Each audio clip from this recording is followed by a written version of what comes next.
Okay, सो आप सभी का स्वागत है। नमस्कार, आप सभी का स्वागत है GPIF प्लेटफॉर्म में। जैसा कि आप जानते हैं कि हमारी रेगुलर क्लासेस चल रही हैं on 16 principle of proud. Proud के 16 सिद्धांतों के ऊपर मंजुला दीदी हमारी क्लास ले रही हैं और वो इस वक्त आ भी चुकी है मीटिंग में। जैसा कि हमारा प्रोटोकॉल है कि हम क्लास की शुरुआत एक प्रभात संगीत और उसके बाद कीर्तन के साथ शुरू करते हैं। एक बहुत सुंदर माहौल भी बन जाता है उसकी वजह से। तो मैं सुप्रिया दीदी से रिक्वेस्ट करूंगी कि दीदी आप एक प्रभात संगीत हमें सुनाएं और उसके बाद थोड़ी देर कीर्तन भी करें। सुप्रिया दीदी। परमपिता बाबा की जय, विश्व पिता बाबा की जय, जगत गुरु बाबा की जय।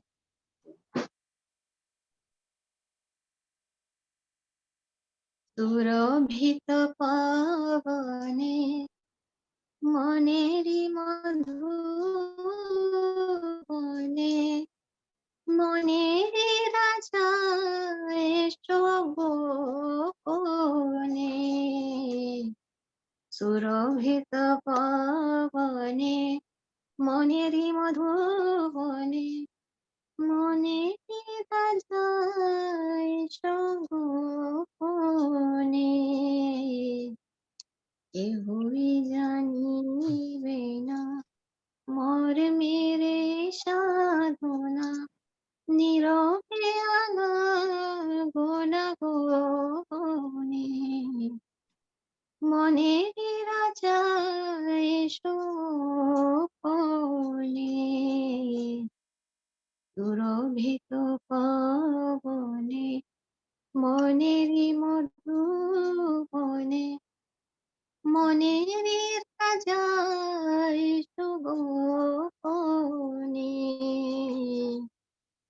মালা গেথে রাখিয়াছি ভাবনার বেদি মূলে, মালা গেথে রাখিয়াছি ভাবনার বেদি মূলে, চন্দন লেপিয়াছি সে ফুলের দলে দলে, চন্দন লেপিয়াছি সে ফুলের দলে দলে, নীরবে বসিয়া আছি তন্দ্রা ভুলিয়া গেছি, নীরবে বসিয়া আছি তন্দ্রা ভুলিয়া গেছি, অধিবাসে নন্দিত মননে, মনেরই রাজা এসো গোপনে, সুরভিত পবনে মনেরই মধুবনে, মনেরই রাজা এসো গোপনে, ধূপ দীপ অল্পনা কিছুই লাগিবে না, ধূপ দীপ অল্পনা কিছুই লাগিবে না, মনকে ধরিতে বনে করে যাবে আরাধনা, মনকে ধরিতে মনে করে যাবে আরাধনা, জানে জপে অনুরাগে ভালোবাসার রাগে, ধ্যানে জপে অনুরাগে ভালোবাসার রাগে, রঞ্জিত হব তব স্পন্দনে, মনেরই রাজা এসো গোপনে, সুরভিত পবনে মনেরই মধুবনে, মনেরই রাজা এসো গোপনে, কেহই জানিবে না মর্মের সাধনা, নীরবে আনাগোনা গোপনে মনেরই তাজা এসো গোপনে সুরভিত পবনে মনেরই মধুবনে মনেরই রাজা এসো গোপনে সুরভিত পবনে মনেরই মধুবনে মনেরই রাজা এসো গোপনে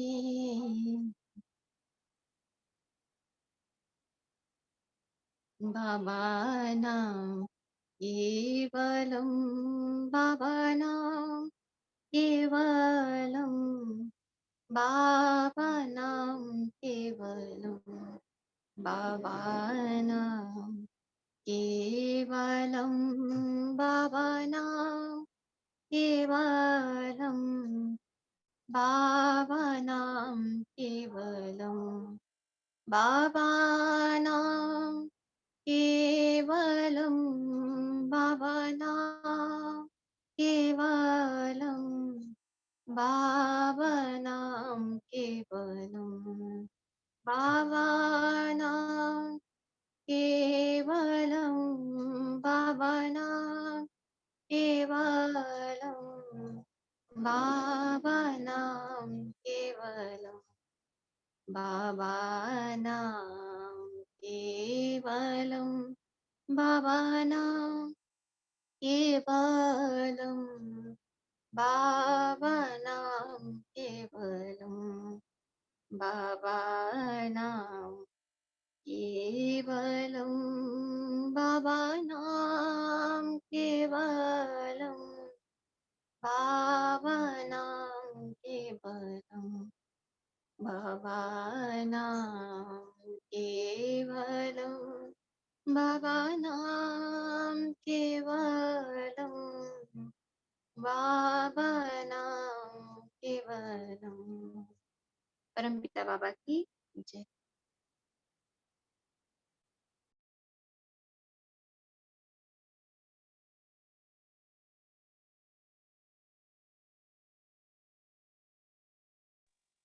धन्यवाद दीदी। बहुत सुंदर भजन और बहुत सुंदर प्रभात संगीत आपने सुनाया। और अब मैं मंजुला दीदी को इनवाइट करती हूँ कि वो आज की क्लास शुरू करें। उससे पहले मैं थोड़ा सा आप लोगों को बता देना चाहती हूँ कि कुछ दिनों से हमारी ये क्लास चल रही है प्राउड के 16 प्रिंसिपल्स क्या हैं उसके बारे में। और अभी तक दीदी ने जो हम लोगों को बताया वो वर्ण के बारे में बताया और इसके साथ साथ first and second principle of proud वो भी एक्सप्लेन किया है। वर्णों में वैश्य एक वर्ण है जिसके बारे में आज दीदी बताने जा रही हैं और साथ ही साथ दीदी जो आज की क्लास में है थर्ड प्रिंसिपल उसको भी इंट्रोड्यूस करेंगी। इस तरह से हम लोग आज की क्लास को कंटिन्यू करेंगे। तो मंजुला दीदी आप प्लीज माइक संभालिए। आपका स्वागत है दीदी। नमस्कार दीदी। नमस्कार। नमस्कार। नमस्कार। मैं थोड़ा इसको ये करती हूँ, इंटरनेट को थोड़ा ठीक कर रही हूँ दीदी। Okay okay. तो जैसे कि दीदी बोली हुई है कि हम लोग प्राउड की जो क्लासेस ले रहे हैं उसमें मेन जो बहुत ज्यादा अच्छा थैंक यू। मेन हमारी जो क्लासेस हैं तो 16 प्रिंसिपल्स है प्राउड के टोटल। 5th चैप्टर में 5th चैप्टर ऑफ प्राउड है 16 श्रोताज जो कि प्राउड में है। तो 16 में क्योंकि हमारी जो प्राउड थ्योरी है तो उसे हम सिर्फ इकोनॉमिक थ्योरी नहीं कहते, सोशियो इकोनॉमिक ही होती है हमेशा। सोशियो इकोनॉमिक मीन्स सोसाइटी के अकॉर्डिंग जो इकोनॉमिक पॉलिसीज हमारी बनती हैं या जो सोसाइटी के अकॉर्डिंग जिस समय समय पे जो पॉलिसीज डोमिनेट करती हैं। तो नेचुरली क्योंकि ये सोशियो इकोनॉमी है और बहुत ज्यादा बहुत ज्यादा रिसर्च, सोशियोलॉजिक और हिस्टोरिकल रिसर्च के बाद बनाई गई थ्योरी है श्री PR सरकार के द्वारा। तो इसमें कोई भी लूप होल ना रहे, तो इसलिए जो पहले तो सोसाइटी का एनालिसिस कर रहे हैं, पूरी सोसाइटी का, और फिर उस सोसाइटी का जो एनालिसिस वो हमारे साथ कर रहे हैं, तो उसे अगर हम हिस्ट्री में देखें, एक स्रोत ही काफी होता है पूरी हिस्ट्री जानने के लिए। अगर हम स्रोत में, सबसे बड़ी बात स्रोतों में क्या है कि वर्ण है, और ये वर्ण इसलिए डिफरेंट है और इसलिए हमें बहुत ज्यादा समझाने पड़ते हैं, क्योंकि मैं थोड़ा वीडियो बंद कर रही हूँ, ये इंटरनेट कट हो रहा है। तो क्योंकि वर्ण इतने जरूरी हैं कि वर्णों के बिना वर्ण मीन्स हम सोसाइटी को जानने बिना कोई भी सोशियो इकोनॉमिक थ्योरी प्रैक्टिकल नहीं होती। तो और एक और बात कहना बहुत जरूरी है यहाँ, क्योंकि हम आज वैश्य के बारे में क्लास ले रहे हैं, और वैश्य आजकल की हमारी वैश्य डोमिनेटेड सोसाइटी आजकल हमारी कंटेम्प्रेरी सोसाइटी है। तो इसलिए अब हम जो भी देखेंगे, जो भी बुरी चीजें देखेंगे, ये जो भी एक्सप्लॉइटेशन, क्योंकि ये सूडो एशियन एज में है हम लोग, तो जितनी भी बुराइयां देखेंगे हम, तो हम अगर वो बिना ये जाने हुए कि फिर दोबारा, वैसे तो मैं हर क्लास में ये कही हूँ शायद, लेकिन आज फिर मैं दोबारा ये कहना जरूर चाहूंगी कि जो वर्णाश्रम हमारा है, जो वर्णों का वर्णन हमारा है, वो नहीं है जो वेदों में किया गया है। आर्य सोसाइटी ने जो किया था कि चार आश्रम है वो, और बाद में फिर वो हेरिडिटरी हो गए, टाइटल के साथ हो गए, और फिर जाति में कन्वर्ट हो गए। तो हम उन वर्णों के बारे में बिल्कुल बात नहीं कर रहे हैं। हमारे जो वर्ण है तो ऐसे समझिए कि 100 लोग, कोई भी रैंडम में 100 लोगों को पकड़ के एक कमरे में रखिए, और फिर उन लोगों की क्वालिटीज को आप पढ़ना शुरू कीजिए, उनके ऑक्यूपेशन पे मत जाइए। वो साइंटिस्ट हो सकते हैं, प्रोफेसर हो सकते हैं, पीएन हो सकते हैं, लेबरर हो सकते हैं, उनके ऑक्यूपेशन पे बिल्कुल प्रिजुडाइज पहले से ही अपना एक प्री कंसेप्ट या प्री कंसेप्शन नहीं रख के हम लोग अगर 100 लोगों को एक कमरे में रखें और फिर उनकी क्वालिटीज को देखना शुरू करें और उनकी कैरेक्टरिस्टिक्स को देखना शुरू करेंगे, तो उस वहां पे प्राउड की जो वर्ण सिस्टम है वो वहां पे आता है। हम सिर्फ उसी को जान सकते हैं। तो इसलिए ऐसा जब हम ये बात कहें और हम ये एक्सप्लेन ना करें, तो ऐसा ना लगे किसी को कि ये हिंदू सोसाइटी में जो वो एक बिगड़ा हुआ सा रूप आया हुआ है वर्णों का, और बिगड़े हुए रूप को जो हम जानते हैं कि विप्रा कौन है, मैं देखती हूँ, तो वो ना आए। इसलिए हमको बहुत जरूरी है कि हम ये समझें कि हम जब वर्ण की बात करते हैं तो जाति की बात नहीं है, ना ही टाइटल की बात है, ना ही हेरिडिटी की बात है। हो सकता है कोई सड़क पे लेबर, कोई फार्म में लेबर मजदूरी करने वाला आदमी या सड़क पे लेबर करने वाला लड़का वो विप्रा या क्षत्रिय हो, लेकिन उसकी परिस्थिति वश वो आज लेबर का काम कर रहा है। लेकिन माइंड में जो साइकोलॉजी, तो वैसे भी प्राउड में हम लोग बाबा ने 4 साइकोलॉजीज को दिया है और 4 फिलॉसफीज को। तो ये साइकोलॉजी परमानेंट भी नहीं रहती है, ये भी कहना बहुत जरूरी है। मैं पहले भी हर क्लास में कहने की कोशिश करती हूँ, लेकिन फिर अगर कोई नया जुड़ा है तो वो ये भी जाने कि ये क्लासेस जो है ये परमानेंट भी नहीं होती है, ये चेंज भी होती जाती है। जैसे हम कहते हैं कि पैदा होते हुए हर कोई शूद्र होता है, खाना पीना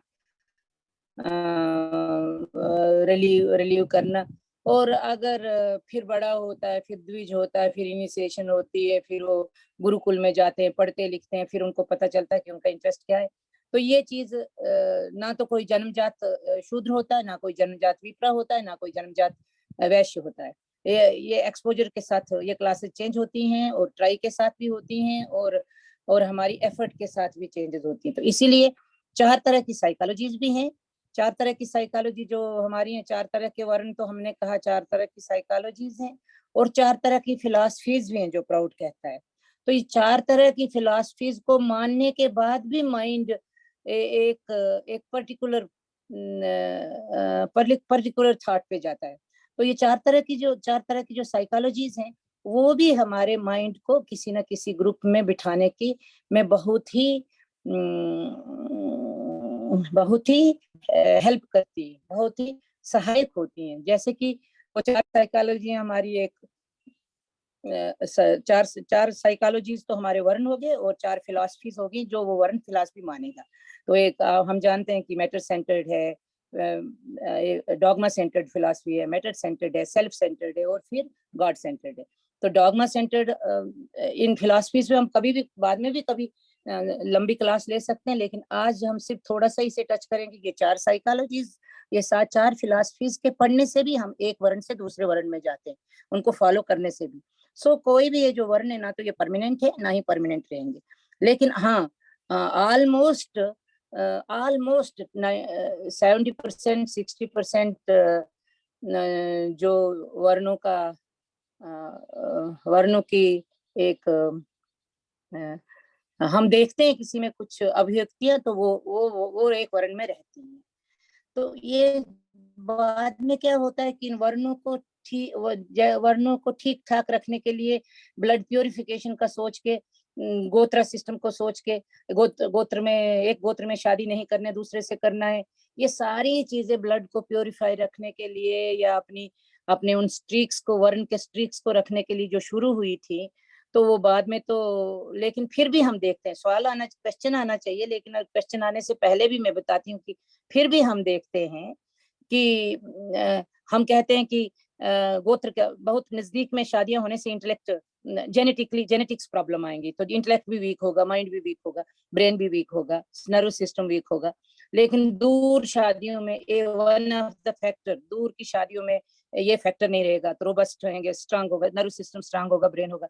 लेकिन हम फिर भी देखते हैं जरूरी नहीं है कि जो जातियां गोत्र के आगे या 3 पीढ़ियां या 7 पीढ़ियां अंदर शादी नहीं करती तो इंटेलेक्चुअली हो, क्यों ना हो, इस पे क्वेश्चन आना चाहिए। लेकिन चलिए इस क्वेश्चन को बाद में, अगर क्वेश्चन आएगा तो हम क्वेश्चन को, लेकिन हम देखते हैं कि गोत्र के बाहर भी शादी करने वाले भी बहुत ज्यादा इंटेलेक्चुअल नहीं होते।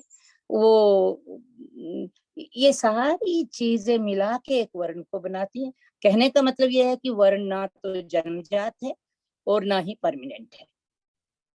तो अब हम क्योंकि वैश्य पे बोल रहे हैं तो मैं बहुत सी चीजें वैश्य की, हमने कहा था कि वैश्य, मेरे ख्याल में मैंने पहले भी इसको टच किया कि वैश्य क्रिएट कैसे होता है। वैश्य का जो वर्ण है वो क्रिएट ऐसे होता है जब वो देखता है कि सोसाइटी में आधे लोग तो विप्रा है, वो अपनी रोजी रोटी हो या अपनी प्रेस्टीज हो या अपना ऑनर जो है तो अपने साइकिक पावर के साथ बना रहे हैं, समाज में एक अपना स्थान बना रहे हैं, फिर अपनी रोजी रोटी भी उसी से चला रहे हैं कुछ विपराज।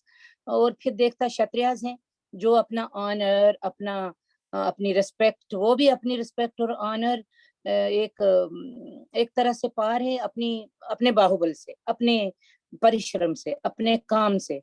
तो ये तीसरा वर्ग है जो बहुत ही नेग्लेक्टेड फील करता है। तो नेग्लेक्टेड फील करके करता क्या कि वो उतना ज्यादा ब्रेव भी नहीं होता है कि डू और डाई करे, उसकी नेचर में नहीं होता कि डू और डाई करे। और इतना इंटेलेक्चुअल तो जरूर होता है क्योंकि 3rd पीढ़ी पे है वो, अब क्षत्रिय से ऊपर है, विप्रा से इंटेलेक्चुअल जरूर है लेकिन विप्रा के जितना इंटेलेक्चुअल नहीं है।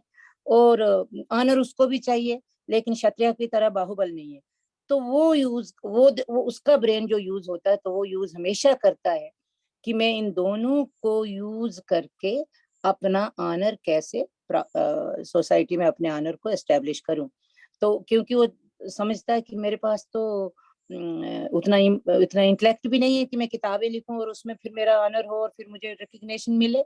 तो वो क्या कहता है कि किताबें लिखने वालों को हायर करने का मैं सोचूं। मैं खुद तो नहीं लिख पाऊंगा लेकिन जो किताबें, बड़ी बड़ी किताबें लिखते हैं, फिलॉसफीज लिखते हैं, तो उनको हायर करने का क्या मीन होगा। और ताकि मैं ये जो बड़े बड़े काम है जिनसे सोसाइटी में ऑनर मिलता है, सोसाइटी में रिस्पेक्ट मिलती है, तो वो सोचता है कि वो चीज है पैसा। तो पैसा का बनाने से वो उसे लगता है कि पैसा means any mode of barter system हो या जिस चीज से वो कोई इन तीनों क्लासेस को अपने काम में जोड़ सके। तो पैसे को बहुत ज्यादा अहमियत देता है। तो ये जो पैसे को अहमियत देने वाली क्लास है तो उसी को वैश्य बोला गया है। अब वो इतनी अहमियत देता, क्योंकि हमने देखा था कि विप्र भी एंजॉयमेंट के लिए ही अपने अपने ब्रेन को सीधा तो करे तो ओके, सीधा तो सबको ही करना चाहिए, सीधा यूज तो पिनेकल इंटेलेक्ट डेवलप होता है, लेकिन ये जो परवर्टेड इंटेलेक्ट यूज करना शुरू करते हैं विप्र भी, तो इसीलिए करते हैं कि उनको भी दुनिया की सारी जितनी भी आभोग वस्तुएं हैं वो बैठे बैठे ही मिले। और बाद में और क्षत्रिय भी वही करते हैं। तो करने का अंदर से ये जिबिलत तो इनकी वैश्यास की भी वही होती है, लेकिन क्योंकि वो पैसे का बहुत ज्यादा रिस्पेक्ट करते हैं तो वो पैसे को दे, उनकी एक आदत होती है। क्योंकि ये कुछ चीजें हैं जो मैं मेरे ख्याल में बाबा की किताब से भी कुछ पढ़ूंगी, क्योंकि अपनी नहीं होनी चाहिए, ये बहुत ही ज्यादा सेंसिटिव इशू है, इसलिए बहुत मैंने हमारा अपनी ओर से कम होना चाहिए और बाबा की सेइंग से हमको ज्यादा बोलना चाहिए। तो मैं अगर मुझे वो मिलता है बीच में तो मैं बाबा की आपको लिखी हुई चीजें भी दिखाऊंगी, लेकिन मोस्टली जो मैं बोल रही हूँ वो बाबा के लिखे हुए वर्ड से। मैंने रखे कहाँ किताब मैंने रखी थी यहाँ पे कहीं पे, लेकिन चलिए। तो वो पैसे को देख देख के खुश होते हैं, वो ज्यादा यूज नहीं करते हैं, वो अपने ऊपर ज्यादा खर्च नहीं करते हैं। तो वो पैसे को देखना और रखना और तिजोरी में रखना और ज्यादा रखना, इसी चीज से खुश होने वाले, या यहीं से एक्युमुलेशन शुरू होती है। हालांकि अगर इस प्रोफेशन में आजकल भी हम देखते हैं, पीछे भी हुआ है कि हर कोई इस प्रोफेशन में पैसा बनाने के लिए आते हैं, फिर वो सूडो वैश्य होते हैं, फिर कुछ लोग इसी में फिर यहीं पे ये एक्सप्लॉयटेशन में भी आ जाते हैं और पैसा बनाने में ही लगते हैं। लेकिन ज्यादातर ये उस मेंटेलिटी के लोग यहाँ पे वैश्य वो हैं जो रिस्क लेने के लिए तैयार होते हैं, जिनको इतना जरूर पता होता है, इंटेलेक्ट होता है कि ये बिजनेस है, इस बिजनेस में कभी लॉस भी हो सकता है, कभी प्रॉफिट भी हो सकता है। तो उनके उनके हम कहते हैं ना कि बिजनेसमैन के डीएनए में होता है कि वो प्रॉफिट के लिए और लॉस के लिए तैयार है। इसका मतलब है क्योंकि उससे पता है कि कभी लॉस भी हो सकता है, तो वो प्रॉफिट ले जाता है। ये देखा जाएगा कि बाबा लिखते हैं कि उनकी कॉन्शियंस कम डेवलप होती है। उसका कारण ये है कि कम डेवलप होने का कारण एक तो ये है कि क्योंकि वो क्रूडर पैसे को देखना पसंद करते हैं, उनका इंटेलेक्ट सटलिटी की ओर ना जाके क्रूडिटी की ओर आता है। अब वैसे हमने क्षत्रिय को देखा था कि वो ऑनर, इंटेग्रिटी, रिस्पॉन्सिबिलिटी, ये सारी चीजों को ज्यादा अहमियत देते हैं। दीदी आपकी आवाज में थोड़ा इशू आ रहा है, मेरे ख्याल से मंजुला दीदी की कुछ नेटवर्क का इशू है, थोड़ा वेट कर लेते हैं। यस मंजुला दीदी आप म्यूट हैं। म्यूट हो गई थी दीदी, आई एम सॉरी, खुद ही म्यूट हो गया था। तो मैं देखती हूँ दीदी, अगर दोबारा म्यूट होगा तो फिर मैं थोड़ा रिबूट करूंगी, फिर मैं टाइम लूंगी 1 मिनट, लेकिन अभी तो आ रहा है। तो हम कहते हैं कि वैश्य की एक तो रिस्क टेकिंग उसमें ये होता है, नेचर होती है, और फिर वो ज्यादा प्रॉफिट ज्यादा बनाने के चलते चलते उनकी कॉन्शियस क्रूडर हो जाती है। तो इसीलिए एक तो वो पैसा बनाने के लिए काम करते हैं, इसलिए उसकी म्यूटेटिव नेचर होती है। फिर दूसरी, क्योंकि क्रूडर पैसे की ये करते हैं तो वो स्टैटिक होती है। तो ये स्टैटिक का कलर ब्लैक है और म्यूटेटिव का रेड है, और रेड और ब्लैक मिलके येलो बनता है, मेंटल कलर। इसीलिए वैश्यन जो कलर है वो मेंटल कलर जो है उनका, वो वैश्य का ब्लैक और रेड का कॉम्बिनेशन बन के येलो है। थोड़ा सा ये थोड़ा सा वो, तो क्योंकि उनमें कॉन्शियस नहीं रहती है, तो ये चीजें वो कि मुझे लिख पढ़ के भी मुझे इज्जत कमाई जाती है, वो चीजें वो नहीं मानते हैं। और वो उनको ये भी नहीं लगता है कि कौन मेरे प्रॉफिट टेकिंग से कौन मर रहा है, कौन जी रहा है। क्योंकि कॉन्शियस ना होने से, अगर वो किसी डॉगमा के थ्रू, बाबा कहते हैं कि क्योंकि वो किसी भी डीटी की पूजा करने को तैयार होते हैं, कोई भी कहे कि पैसा ऐसे बन सकता है, तो वो कोई उनमें कोई प्रिंसिपल नहीं होते विप्राज की तरह या क्षत्रियाज की तरह कि ये प्रिंसिपल है मुझे ये। विप्रा लोग चाहे जो भी थ्योरी बनाते होंगे, तो वो उसका उसकी अंदरूनी जो सच्चाई वो भी उन्हें पता होता है। जैसे अगर वो बोलते हैं कि स्वर्ग और नरक है, तो उन्हें किसी न किसी ने या उनके किसी न किसी एंसेस्टर ने वो स्वर्ग और नरक की एक जो कंसेप्ट है वो दिया हुआ है, और विप्रास को उस कंसेप्ट का पता होता है कि अच्छे कर्म करेंगे तो नरक में जाएंगे, स्वर्ग में जाएंगे, बुरे कर्म करेंगे तो नरक में जाएं। वो फिर एक्सप्लॉइटेशन के लिए आते आते लास्ट में पौराणिक एज में चाहे वो जो भी एक्सप्लॉइटेशन तैयार करें सूडो इसमें, लेकिन उन्हें वो पता होता है, इसलिए वो बहुत ज्यादा क्रूडर नहीं होते। वैश्य लोगों को जो भी होता है कि हर किसी देवता की पूजा करेंगे जो उनको जिनसे उन्हें लगे कि इससे मुझे लाभ होगा। एक ये बहुत ही वीक माइंडेड सा उनका ये कैरेक्टरिस्टिक है कि कहीं भी लाभ होगा उसकी उसकी वर्शिप करना शुरू करते हैं, और कॉन्शियस ना होने से वो इतनी हाँ, वो जब डॉगमेटिकली जिन चीजों में उनको कुछ डॉगमास में अगर फंसाया गया है कि तुम्हें इसमें लाभ नहीं हो सकता, इसमें तुम्हें लॉस हो सकता, तो डरते हैं और करते क्या है कि दान भी देंगे। बाबा कहते हैं कि अगर आप एक वैश्य के घर जाए तो हो सकता है वो 1 मिनट में आपको 1 लाख का चेक लिख दे, लेकिन अगर आप बिजनेस करने जाएं, अगर आप दुकान पे जाके दाल का भाव कम करने को बोले तो 20 पैसा भी कम नहीं करेगा, क्योंकि बिजनेस के टाइम पे उसे वो वैश्य वो कोई भी कंपैशन नहीं है उसके मन में। लेकिन अगर कोई बोलेगा कि डोनेशन से तुम्हारा स्वर्ग में तुम्हारे लिए सीट बुक हो जाएगी, तो वैश्य बहुत अच्छी तरह से जानता है कि यहाँ मैं जो कुछ कर रहा हूँ उससे मेरी स्वर्ग में सीट नहीं होगी। तो डोनेशन से देना, मंदिर बनाना, धर्मशालाएं बनाना, ये बहुत, इसलिए हम नहीं कह सकते कि वैश्य माइजर होते हैं, वैश्य डोनेशन नहीं देते हैं। वो बहुत देते हैं, लेकिन उन्हीं चीजों में देते हैं जिनसे वो डर से पूजा करते हैं, क्योंकि वो विप्रा माइंडेड नहीं होते हैं। तो उनकी जितनी भी पूजा पाठ है वो डर है, आउट ऑफ फियर कॉम्प्लेक्स है कि कहीं मेरा नुकसान ना हो जाए, कहीं मुझे कुछ बुरा ना हो जाए, और वो देवता मुझे अच्छा लाभ देगा। तो इन चीजों से वो काफी चीजें इनडायरेक्टली उनकी डोनेशन हमें दिखती है। माइजरलीनेस होती है, क्योंकि कोई अगर मर भी रहा है। हाँ, एक और चीज बाबा कहते हैं कि कॉन्शियस ना रहने से होता क्या है कि क्योंकि वो ट्रांसपोर्ट का काम करते हैं। हमने कहा था ना कि कश्मीर का सेब बेंगलोर में पहुंचाते हैं, बेंगलोर की स्पाइसेस कश्मीर में पहुंचाते हैं, वेस्ट बंगाल में पहुंचाते हैं। तो इनका ये इतना काम होता है, दूर दूर से चीजें ला के देना, हमें हमारी कंफर्ट्स को देखना, वही करते हैं, बीच में करवाते हैं, करते नहीं करवाते हैं। विप्राज से करवाएंगे, विप्राज को बिठाएंगे, विप्राज को पैसा देंगे, वो उनका प्रोजेक्ट बनाएंगे, फिर उस प्रोजेक्ट पे वो पैसा लगाएंगे, फिर कोई बीच में क्षत्रिय या शूद्र लोग ये सारा काम करेंगे। वो काम करवाते हैं, करते कम है। तो इसलिए उनमें वो, क्योंकि वो डायरेक्टली कॉन्शियस इसलिए नहीं, वो यहाँ तक विप्र और क्षत्रिय जो हैं तो वो स्पीशी को स्टार्व भी नहीं करने देते और सफरिंग भी नहीं देखते। क्षत्रिय तो सफरिंग देख नहीं सकते, इसलिए हम देखते हैं कि क्षत्रिय लोगों का जो डोमिनेशन होती है उस टाइम पे वो ऑनर और इंटेग्रिटी के लिए उनमें बहुत ज्यादा भूख है कि मुझे ऑनर मिलना चाहिए, लोगों ने मुझे कहना चाहिए कि मैं माइजर नहीं हूँ, मैं गलत काम नहीं करता हूँ। तो इसलिए वो बहुत से सोसाइटी के लिए कुछ ऐसे काम कर, बहुत एल्ट्रुइस्टिक काम करते हैं, बहुत ही ब्रॉड माइंडेड वाले काम करते हैं।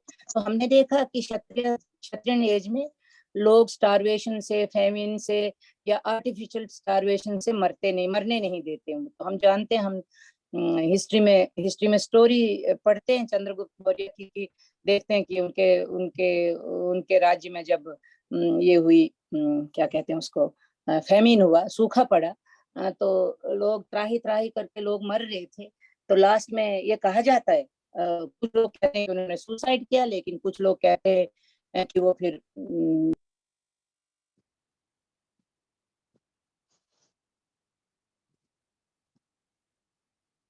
दीदी मेरे ख्याल से मंजुला दीदी का फिर नेटवर्क का थोड़ा सा इशू आया है। तो बहुत अच्छी क्लास चल रही है, बहुत इंटरेस्टिंग दीदी बता रही हैं वैश्यों के लिए। और मेरे ख्याल से थोड़ा सा हम लोग वेट कर लेते हैं।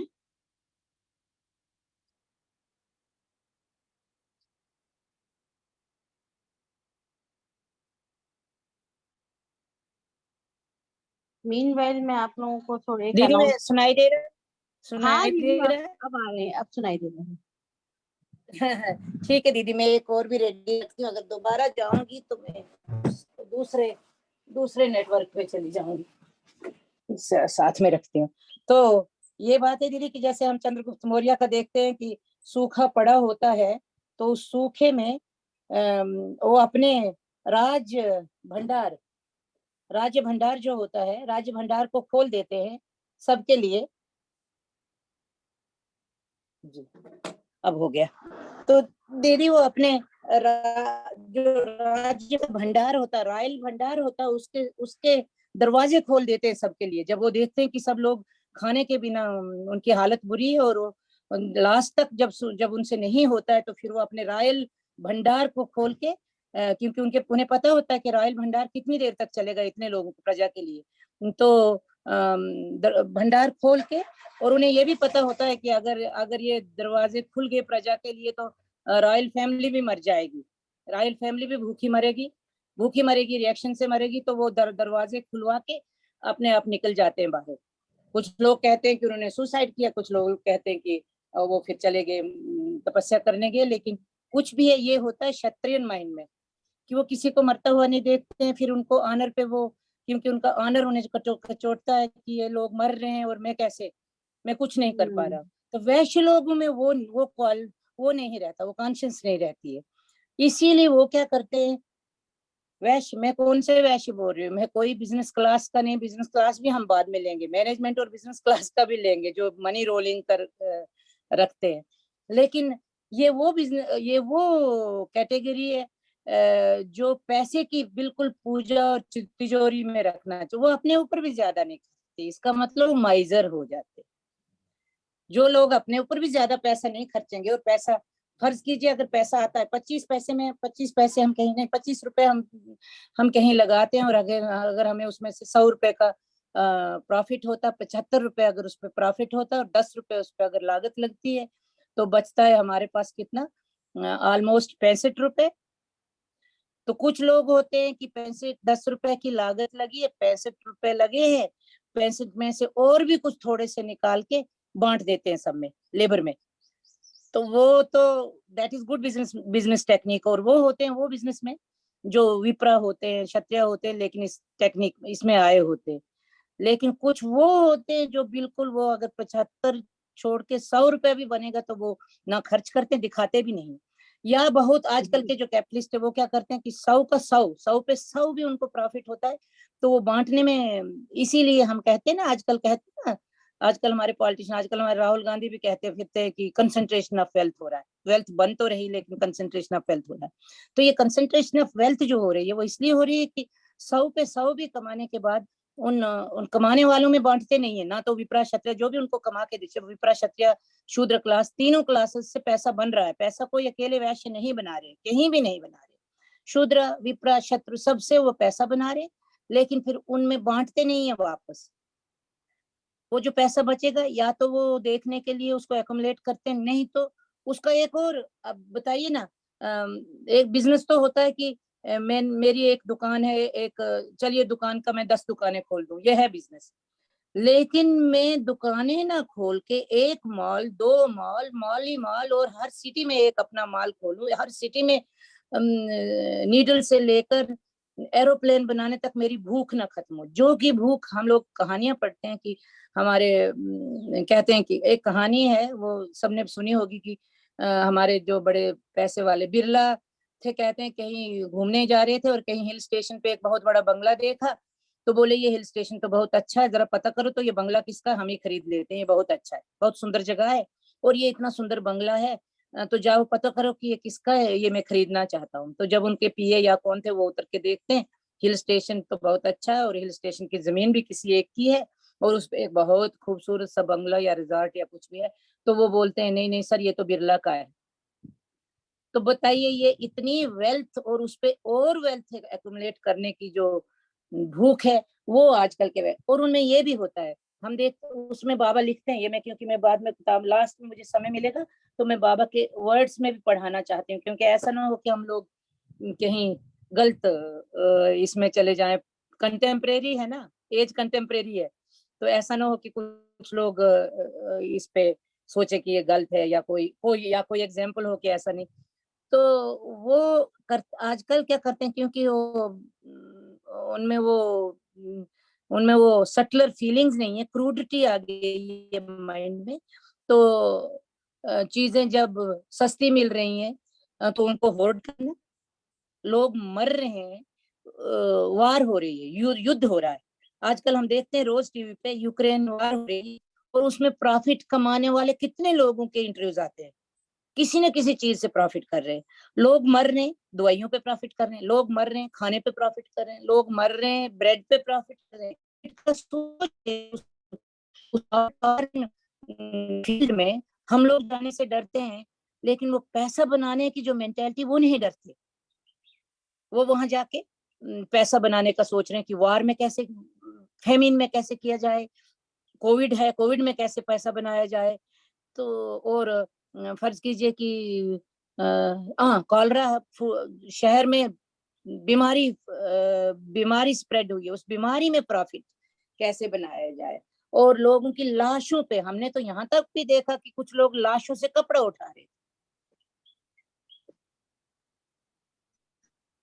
उसका कोई उठवाने वाला तो कोई गैंग होगा। अब वो जो उठाने वाले थे वो तो बेचारे कोई शूद्र होंगे, कोई जिनको पैसा देके पैसा कमाते हैं। तो हमने पहले से ही कहा कि ये लोग, ये जो 3 क्लासेस हैं दूसरी, उनसे पैसा बनवाते हैं ज्यादातर, खुद नहीं बना सकते ये, क्योंकि कोई भी काम, इतना बड़ा प्रॉफिट हो या कोई भी काम हो, अकेले इंसान नहीं कर सकता।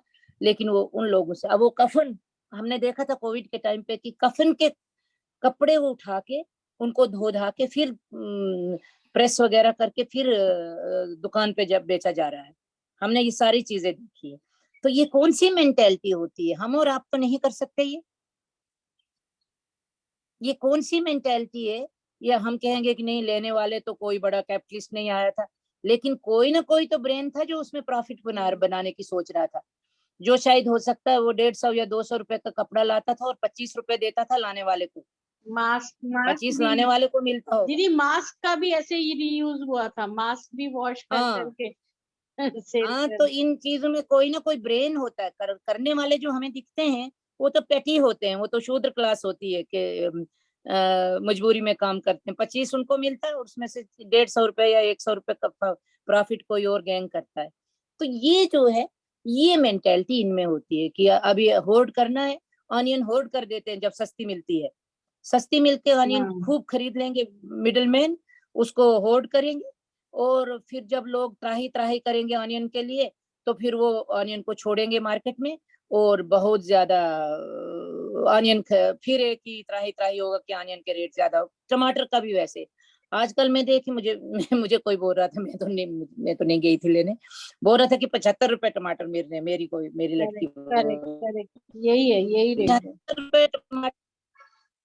बारिशें आने दो अभी, क्योंकि मैं तो कर्नाटका में रहती हूँ, मैंने कहा जूं ही फार्मर का टमाटर कोलार में बनता है तो टमाटर 1 रुपए किलो मिलता है हमें, ताकि फार्मर लोग वो टमाटर पूरा फेंकते हैं वो, क्योंकि वो 1 रुपए टमाटर अगर मंडी में 1 रुपए में बिक रहा है तो वो कैसे लाएंगे मंडी तक।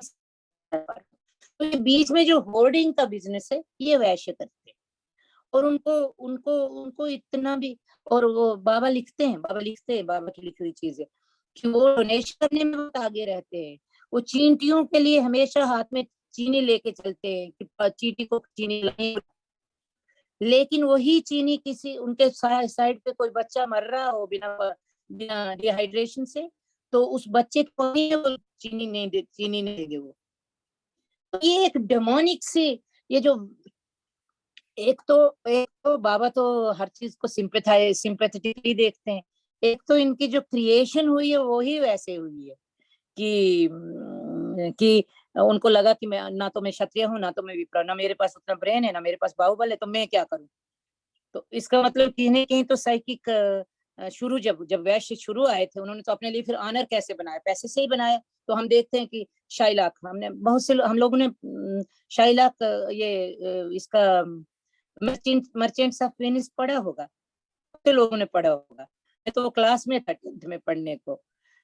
मर्चेंट ऑफ वेनिस जो है वो क्या है, और ये जूस के अगेंस्ट में इतना यूरोप में जिसमें इतना लोग अगेंस्ट क्यों थे, क्योंकि वो मर्चेंट ऑफ वेनिस की तरह पैसा जब लेते थे तो वो मांस काटने से भी गुरेज नहीं करते थे कि एक फ्लैश में 1 पाउंड ऑफ फ्लैश मुझे चाहिए तो चाहिए, अगर तुम ये नहीं करोगे तो 1 पाउंड ऑफ फ्लैश लेंगे। तो वो हम पढ़े हुए हैं सभी मर्चेंट ऑफ वेनिस, तो मर्चेंट ऑफ वेनिस में जाए उस वैश्य को दिखाया जाता, उस ट्रेडर को दिखाया जाता कि वो खून लेने से भी, वो flash of pound of flash लेने से भी गुरेज नहीं करता है। तो वैसे वो होते हैं और वही उनकी नेचर है जो उनको वैश्य बनाती है। इसमें डिफरेंट है, बिजनेसमैन और ट्रेडर का मैं बात नहीं कर रही हूँ, उसको हम एक्स्ट्रा क्लास में या आज की क्लास में टाइम हो तो लेंगे।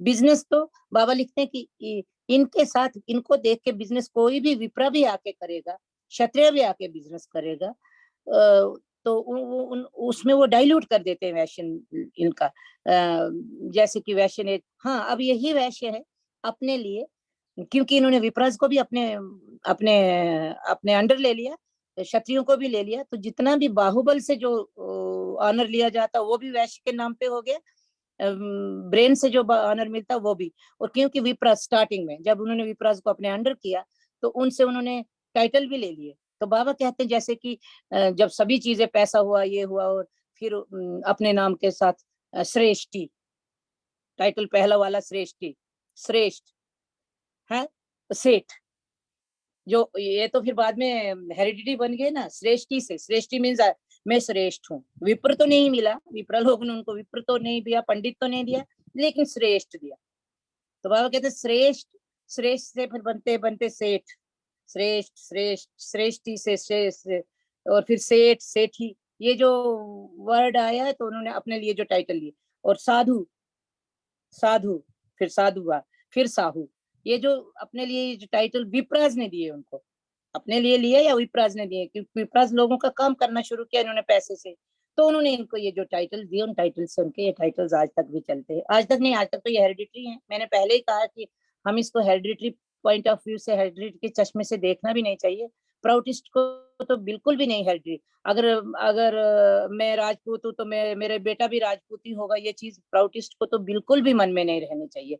मैं विप्रा हूँ तो मेरा बेटा भी विप्रा ही होगा, ये भी नहीं होना चाहिए। हम लोगों को ये, प्राउटिस्ट लोगों का सिर्फ इतना ही डिफरेंस है कि हमको ये कंसेप्ट जो है, कंसेप्ट ही डिफरेंट करना है। मेरे घर में मैं क्षत्रिय हो सकती हूँ, शूद्र हो सकती हूँ, मेरा बेटा विप्र हो सकता है, मेरे बेटे के घर में फिर शूद्र पैदा हो सकता है। तो ये चीजें जब हमारे मन में क्लियरली आएगी तो हम में ना तो इंफीरियरिटी कॉम्प्लेक्स रहेगा, ना सुपीरियरिटी कॉम्प्लेक्स रहेगा, और तभी हम एक कास्टलेस समाज को बनाने में सक्षम भी होंगे। और हमारे माइंड में भी रहेगा कि अगर मैं राजपूत हूँ, अगर मैं ब्राह्मण हूँ, तो ये मेरा इसमें कोई कंट्रीब्यूशन नहीं है। हो सकता है मेरे पूर्वजों ने कभी किया हो, और आज मैं ये टाइटल जो मैं शूद्रा होते हुए भी, मैं एक शूद्रा होते हुए भी एक ब्राह्मण का टाइटल एंजॉय कर रही हूँ।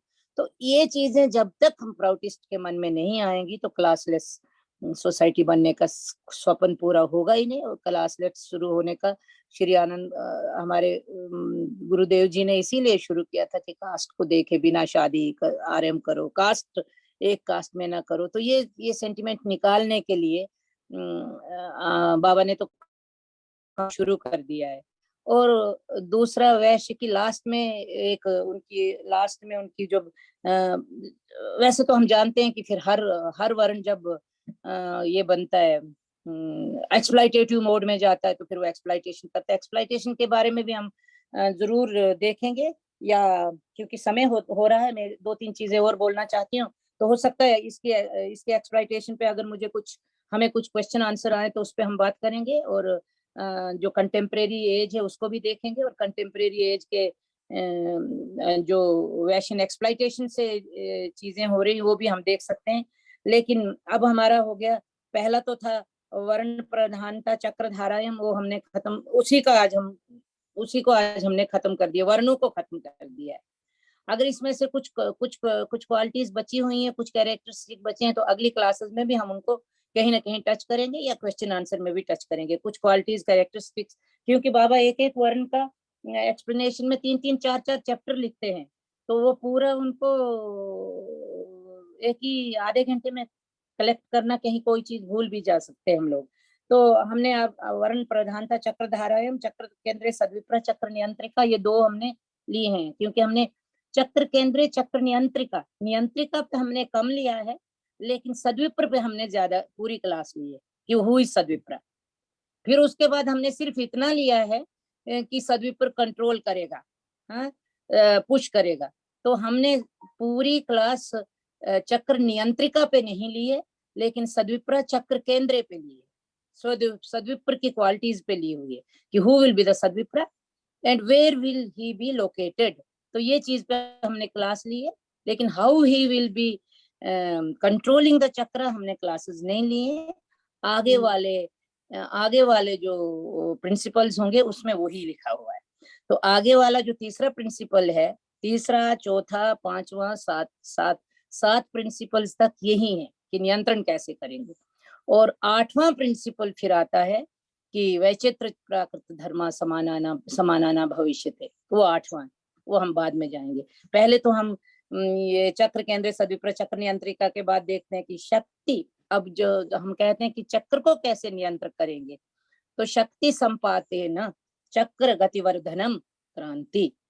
चक्र शक्ति संपादन, शक्ति मीन्स हम जानते हैं, शक्ति संपादन means the use of force.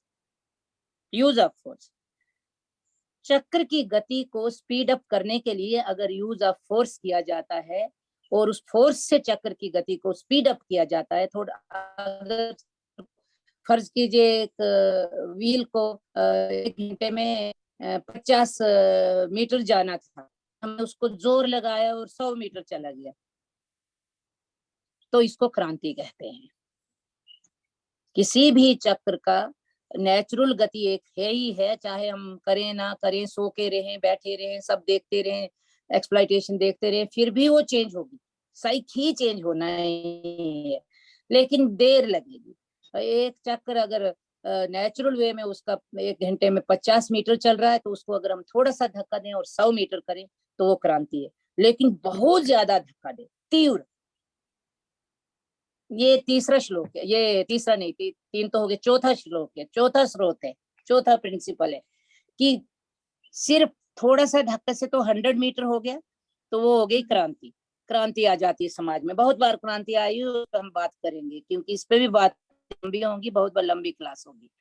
तो क्रांति आती है, लेकिन उसको इतना तीव्र झटका दिया जाए कि वो 100 मीटर ना जाकर 200 मीटर पे चली जाए, तो वो तीव्र शक्ति संपादन हुआ, तीव्र शक्ति लगा दी, चाहे उसमें ब्लड शेड हो गया, चाहे उसमें इंटेलेक्चुअल रेवोल्यूशन हो गया, या ब्लडी रेवोल्यूशन। रेवोल्यूशन में ब्लडी रेवोल्यूशन, इंटेलेक्चुअल रेवोल्यूशन होते हैं, लेकिन बहुत जल्दी से वो होता है तीव्र शक्ति। तो तीव्र शक्ति से जब हम चक्र को ठपाक से आगे ले जाते हैं सोशल साइकिल से, जैसे कि अगर आज हम वैश्य में हैं और हम इतनी शक्ति लगा दें कि क्षत्रिय में न जाकर विप्र में चले जाए,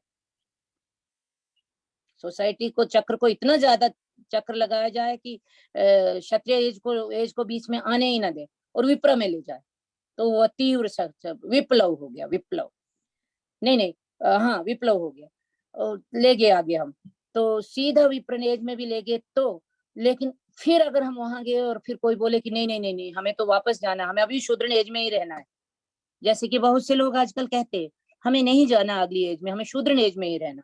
आजकल जो केओस है, क्राइसिस है, क्या हो रहा है सोसाइटी में, एक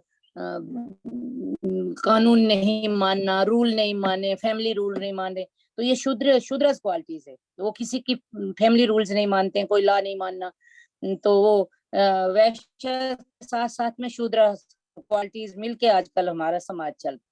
अगर कोई कहे कि नहीं मुझे इस फ्रीडम से, मुझे किसी भी रूल के अंडर नहीं जाना है, मुझे कोई यूनिफॉर्म चाहिए, मुझे कोई रूल नहीं चाहिए, मुझे ट्रैफिक रूल्स को फॉलो नहीं करना है, मैं जब गाड़ी चलाऊं तो मैं जिधर मर्जी उधर चलाऊं, अगर ये कहें तो ये होता है कि अगले रूल फॉलो करने वाले चक्र से हम पीछे ले जा रहे हैं, उसे क्षुद्र एज में ले जा रहे हैं, तो उसे कहते हैं विपरीत एज में। तो ये 4-5 जो प्रिंसिपल्स हैं प्राउड के वो सेम है। एक तो है कि आप खूब फोर्स लगा के चक्र को आगे ले जाओ तो क्रांति, मतलब खूब भी नहीं लेकिन अच्छी खासी फोर्स लगा के, तीव्र लगा के ले जाओ तो विप्लव। अब उसको पीछे करो, चक्र को आगे चला गया चक्र, लेकिन चक्र उस वहां नहीं, हमें पीछे ही ले जाना, हमें पीछे ही अच्छा लगता है। जैसे फर्ज कीजिए आप क्षत्रिय एज में, और क्षत्रिय एज में से हम बोले नहीं नहीं नहीं नहीं, हमें तो वो वैश्य एज ही अच्छी थी, उसमें डेमोक्रेसी थी। डेमोक्रेसी, अब क्षत्रिय एज में तो डेमोक्रेसी होगी नहीं, मोनार्की आएगी या ऑटोक्रेसी आएगी या क्या आएगा, वो अब आगे का फ्यूचर में जानते हैं कैसे होगा। लेकिन अगर कुछ कोई एक ग्रुप बोले कि नहीं नहीं मुझे ये चाहिए ही नहीं, मुझे वही डेमोक्रेसी चाहिए जो कि वैश्यन एज का गवर्निंग सिस्टम था, तो वो पीछे या रिलीजन में, जैसे कुछ रिलीजन है वही वो 2,500 साल पहले वाला रिलीजन, 1400 पहले 100 साल पहले बनाई हुई जो चीजें थी रिलीजन की, वही चाहिए हमें। तो उसमें जब पीछे जाते हैं तो उन्हीं को जब जब पीछे जाते हैं, थोड़ी सी शक्ति के साथ पीछे जाते हैं, तो उसको विपरीत दिशा में, उसे कहा जाता है विपरीत धारायम। जब शक्ति संपातन विपरीत धारायम विक्रांति, तो उसको विक्रांति कहते हैं। और तीव्र शक्ति जब लगाते हैं तो प्रतिविप्लव। हम लोग वैसे देसी डे टू डे भाषा में, हिंदी भाषा में क्रांति समझते हैं बहुत बड़ा रेवोल्यूशन, और विप्लव तो उतना यूज ही नहीं करते हैं। लेकिन क्रांति बहुत बड़ा रेवोल्यूशन नहीं है, क्रांति थोड़ा सा रेवोल्यूशन है जो हम लोग कर सकते हैं। विप्लव है जो बहुत ज्यादा तीव्र शक्ति के साथ हम लोग करते हैं। बहुत ज्यादा अगर कोई रेवोल्यूशनराइज्ड आइडिया आता है या बहुत ज्यादा रेवोल्यूशन आता है सोसाइटी में, तो उसे विप्लव कहते हैं। फिर प्रति विप्लव, अगर तीव्र शक्ति से पीछे ले जाना चाहें तो उसको प्रति विप्लव कहते हैं। और एक और चीज बाबा भी इसमें बोलते हैं कि, क्योंकि इस पे मैं बहुत डिटेल में नहीं गई हूँ अभी, सिर्फ मुझे बोलना था कि 2-3 प्रिंसिपल बहुत क्लब करके भी हम इन क्लास को ले सकते हैं अगली क्लास में, इन चारों को क्लब करके। तो और वो जो विप्लव और विक्रांति होगी, या तो जो वो तीव्र लेकर हम विप्लव और विक्रांति करेंगे, वापस ले जाएंगे चक्र को, तो वो ज्यादा देर तक वहां टिकेगा नहीं। ये बहुत इंपॉर्टेंट है कि जिस भी गति को हम समाज को पीछे की ओर धकेलेंगे तो वो ज्यादा देर तक वहां टिकेगा नहीं। तो हम तो इसको एक तरह का ब्लेसिंग भी समझ सकते हैं कि ऑटोमेटिकली ये होना ही है। पीछे जो जाना चाहेंगे, बहुत पीछे ले जाएंगे समाज को, तो वो वहां पे टिकेंगे नहीं, और समाज जंप करके अगले इसमें, फर्ज कीजिए वैश्य से हम लोग क्षत्रिय में, तब तक टाइम होता है तो वैश्य से क्षत्रिय में जाना था, शूद्र जंप करके क्षत्रिय में जाना था।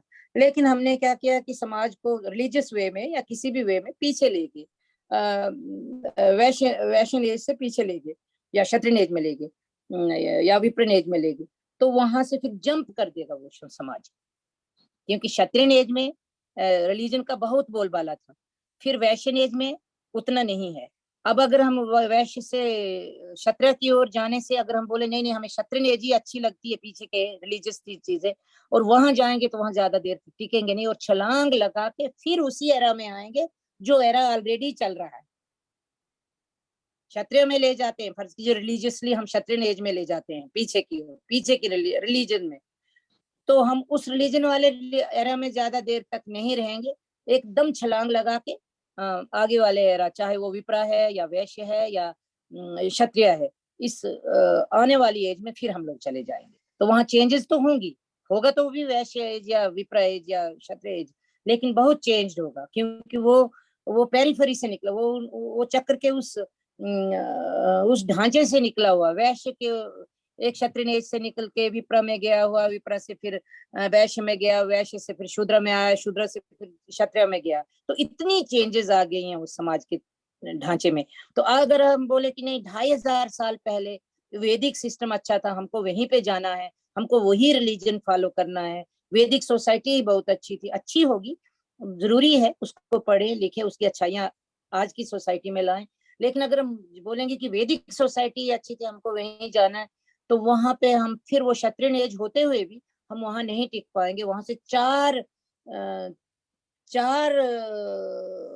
छलांग लगाकर, 4 4 एराज की छलांग लाके फिर आज के क्षत्रिय या आज के वैश्य एज में आना ही होगा, आएगा ही समाज।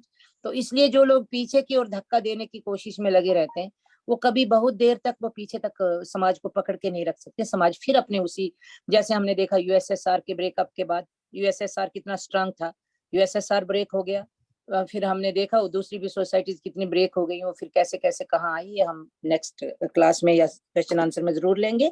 और आज हम समय हो गया तो क्वेश्चन आंसर के लिए रुकते हैं। और आज दीदी ने कहा कि आज कुछ मीटिंग भी है, तो फिर हम देखते हैं। नमस्कार। दीदी, हाँ, नमस्कार। मीटिंग आज नहीं है मीटिंग, आज तो हमारी कल है? प्योर क्लास है। और मेरा एक क्वेश्चन था, जैसे एक आपने बताया क्रांति and then when you are going back to reverse, तो वो विक्रांति हुआ, ठीक है ना? ऐसे ही बताया ना दीदी आपने, क्रांति और विक्रांति, जी जी जी। आगे जाना और पीछे आना। तो जैसे मतलब ये कोई पूरे एरा की बात नहीं करी, मैं एक एक्शन की बात कर रही हूँ। जैसे फार्मर्स का जो बिल आया था, किसान का जो बिल आया था, उस पे जो गवर्नमेंट वापस आई है, क्या उसको हम विक्रांति कहेंगे? जी, क्योंकि फार्मर्स का बिल भी क्रांति नहीं था दीदी। बहुत धीरे, वैश्यन एज में, वैश्यन कैपिटलिस्टिक एज में चीजें बहुत धीरे धीरे चलती है। वैश्यन एज में चीजें, कोई भी क्रांति विक्रांति के बारे में सोचता नहीं है। कहते हैं ना, ये खुद भी कहते हैं, कैपिटलिज्म खुद भी कहता है कि धीरे धीरे धीरे, कहते हैं ना आजकल हमारे पॉलिटिशियन की डेमोक्रेसी डिलीवर्स, मतलब धीरे धीरे डिलीवर करते हैं हम लोग। तो क्योंकि वैश्यन एरा में डेमोक्रेसी होती है, गवर्निंग सिस्टम, तो गवर्निंग सिस्टम ऑफ डेमोक्रेसी में कोई भी क्रांति या विक्रांति नहीं ला सकता। वो एक धीरे से एक कैपिटलिस्टिक बिल लाया गया था, जब देखा कि वो लोग शायद it will harm us in election, तो उसको वापस ले लिया गया।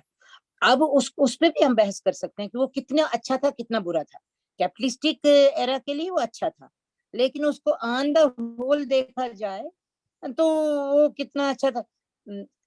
और एक चीज मैं भूल गई, ये जो वैश्यन एक्सप्लॉइटेशन के जितने भी ये तरीके हैं, कि बंगाल से जूट ला के उसको होर्ड करेंगे, राजस्थान से ऑनियन ला के होर्ड करेंगे, फिर धीरे से रिलीज करेंगे बेंगलोर की मार्केट में, कश्मीर से सेब लेके आएंगे, फिर उसको धीरे से रिलीज करेंगे हाई रिस्क पे।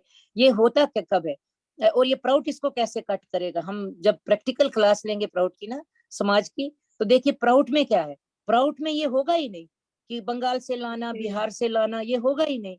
प्राउड में छोटे छोटे, इसीलिए प्राउड सचमुच अभी नीडेड है, और यही एक अल्टरनेटिव है इस एक्सप्लॉइटेशन से बाहर निकलने का। क्योंकि प्राउड तो इतने बड़े बड़े यूनिट को मानेगा नहीं, एक्सपोर्ट इंपोर्ट को मानेगा नहीं, जरूरत नहीं है। जरूरत जिस चीज की होगी तो उसको बार्टर सिस्टम के साथ थ्रू प्रॉपर चैनल ही लाया जाएगा। तमिलनाडु में क्या नहीं है, कर्नाटका में जो है, कर्नाटका की चीजें स्पाइसेस तमिलनाडु को दी जाएंगी, तमिलनाडु के चावल कर्नाटका में लाए जाएंगे, या साउथ के चावल नॉर्थ को भेजे जाएंगे, नॉर्थ में जो चीजें हैं वो साउथ में आएंगी। तो वो समाज टू समाज barter system, mostly barter system में होगा।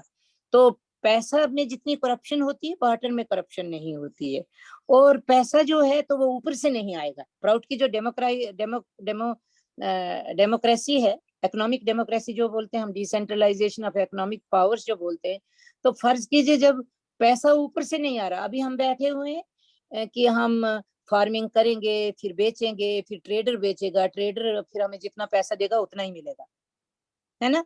लेकिन फर्ज कीजिए कि एसेंशियल्स को हमें पता है कि हमें पैसा इसी यूनिट से मिलेगा जिसको हम जानते हैं, एक ब्लॉक को हम जानते हैं, और हमें पता है कि मेरा धान यहीं लिया जाएगा, यहीं पे कोऑपरेटिव और कंज्यूमर से होंगे, और वो हम ही कोऑपरेटिव चलाएंगे, यहाँ पे हमारा धान और कंज्यूमर्स के पास एकदम जाएगा, और कितना प्रॉफिट हुआ कितना मिलेगा हमें पता होगा। तो वो एक्सप्लॉइटेशन कहाँ होगी? छुपाएगा भी कहाँ? जब मिडिल मैन नहीं होगा तो छुपाएगा कौन? फार्मर तो छुपाएगा नहीं। फार्मर जब छुपाएगा तो वो क्या खाएगा? छुपाते तो मिडिल मैन है, फार्मर को पैसा दे देते हैं थोड़ा सा, और फिर मिडिल मैन छुपाते हैं, क्योंकि उनके पास पैसा इतना होता है कि वो छुपा सके, और वो रह सकते हैं 6 महीने भी अपने पैसे पे। फार्मर तो नहीं रहेगा, फार्मर तो एकदम बेचेगा ही। फार्मर से लेके फिर मिडिल मैन जो छुपाता है, तो वो जितनी एक्सप्लॉइटेशन होती है, जितनी कमोडिटीज की एक्सप्लॉइटेशन होती है, चाहे वो सूखे में हो, चाहे वो वार में हो, चाहे वो जब भी होती है, तो वो मिडिल मैन के थ्रू ही होती है। तो जब मिडिल मैन को ही निकाला जाएगा और बिजनेस उतने ही, हमने कहा कि बिजनेस हर कोई कर सकता है, प्राउड में बिजनेस और ट्रेडिंग इंडिविजुअल हैंड्स में होगा। हम कहते हैं हमेशा कि ऐसी बात, किसी की बात सुनिए कि बिजनेस हमारे हाथ में नहीं हो, सब कोऑपरेटिव होगा, ऐसा नहीं होगा। वो चीजें कोऑपरेटिव होंगी जो इंडिविजुअल आदमी नहीं चला सकता। फार्मिंग है, मेरे पास 5 एकड़ 10 एकड़ या 100 एकड़ जमीन है, 100 एकड़ जमीन हर कोई जानता है कि मैं अकेली नहीं कर पाऊंगी। तो 100 एकड़ के लिए मुझे जमीन कितनी एम्प्लॉयमेंट देनी होगी, कितने लैंड हैंड होने चाहिए होंगे, ये सारा है। तो 100 एकड़ का मतलब है, और उस पर जो कमाई भी अगर हम करेंगे तो वो कितनी होगी, वो सब देखने के बाद, क्योंकि ये चीज जिसमें बहुत ज्यादा लैंड होल्डिंग होती है, जिसमें बहुत ज्यादा लॉस होता है। अब फार्मिंग क्यों रखा गया है कोऑपरेटिव में? क्योंकि उसमें बाबा कहते हैं कि उसमें जो ये इंडिविजुअल आदमी उसमें उतना पैसा नहीं लगा सकता कि प्रॉफिट ले ले। एक 5 एकड़ या 2 एकड़ वाला आदमी एक ट्रैक्टर तो नहीं ले सकता। कैश क्रॉप हर जगह नहीं होती है। कैश क्रॉप वाला तो फिर भी कुछ ना कुछ करेगा, लेकिन जिसकी कैश क्रॉप नहीं है, वीट उगा रहा है, कोई धान्य कोई ये मिलेट्स उगा रहा है, तो उसके पास कितना कैश होगा कि वो ट्रैक्टर लेगा, मशीन्स लेगा। तो इसलिए फार्मिंग को ये कुछ चीजें इसलिए कोऑपरेटिव में जाएंगी कि वो लेस प्रॉफिटेबल है इंडिविजुअल हैंड्स में। कुछ चीजें इसलिए कोऑपरेटिव में जाएंगी कि वो टू मच प्रॉफिटेबल हो गई है। तो कंसंट्रेशन ऑफ वेल्थ होगी।